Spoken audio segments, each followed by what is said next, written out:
Let me tell you about a social experiment that was conducted that revealed a hidden way your mind operates. It's affecting you right now. Participants were brought into a waiting area and they were given a little survey. For one group, they were invited to think of situations where they felt overwhelmed or stressed. A second group was asked to think about experiences of where they felt in control of their life.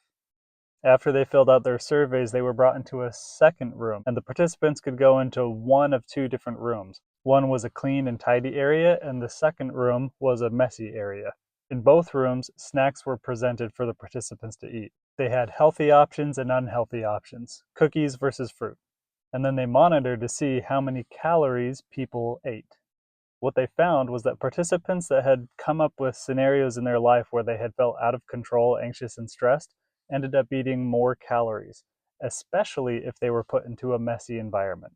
What was going on here was the participants were experiencing psychological and environmental priming. The simple act of recalling and remembering experiences of feeling out of control, stressed, and overwhelmed led the participants' bodies to be put into a state where they felt like they needed to re-cope with those feelings again.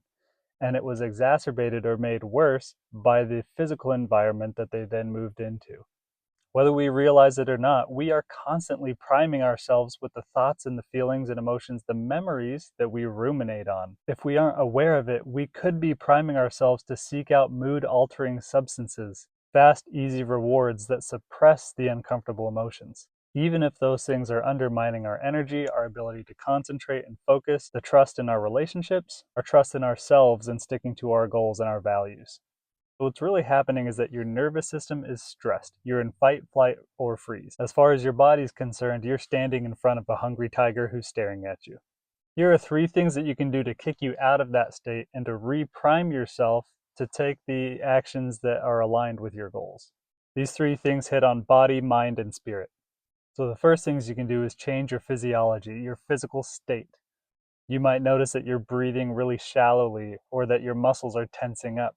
You can combat this by intentionally slowing down your breathing, breathing deeply from your belly. You can flex your muscles as tight as you can and then relax them. That teaches your muscles that you want them to be relaxed. You can also get some movement, go for a walk, shake things out. This will help retrain your body to recognize that the emotions that you're experiencing is not actually putting you in physical danger. The second thing you can do is focus on your mind. Where's your mind at? When you're stressed, worried, and feeling out of control, you're thinking that everything right now is bad. You change that by using mental reframes. One of them is gratitude. Thinking about things that you're grateful for will kick you out of that state. Another thing you can do is reframe what you're actually comparing to. If you're saying right now is so bad and horrible, what if you thought of other scenarios that would be worse?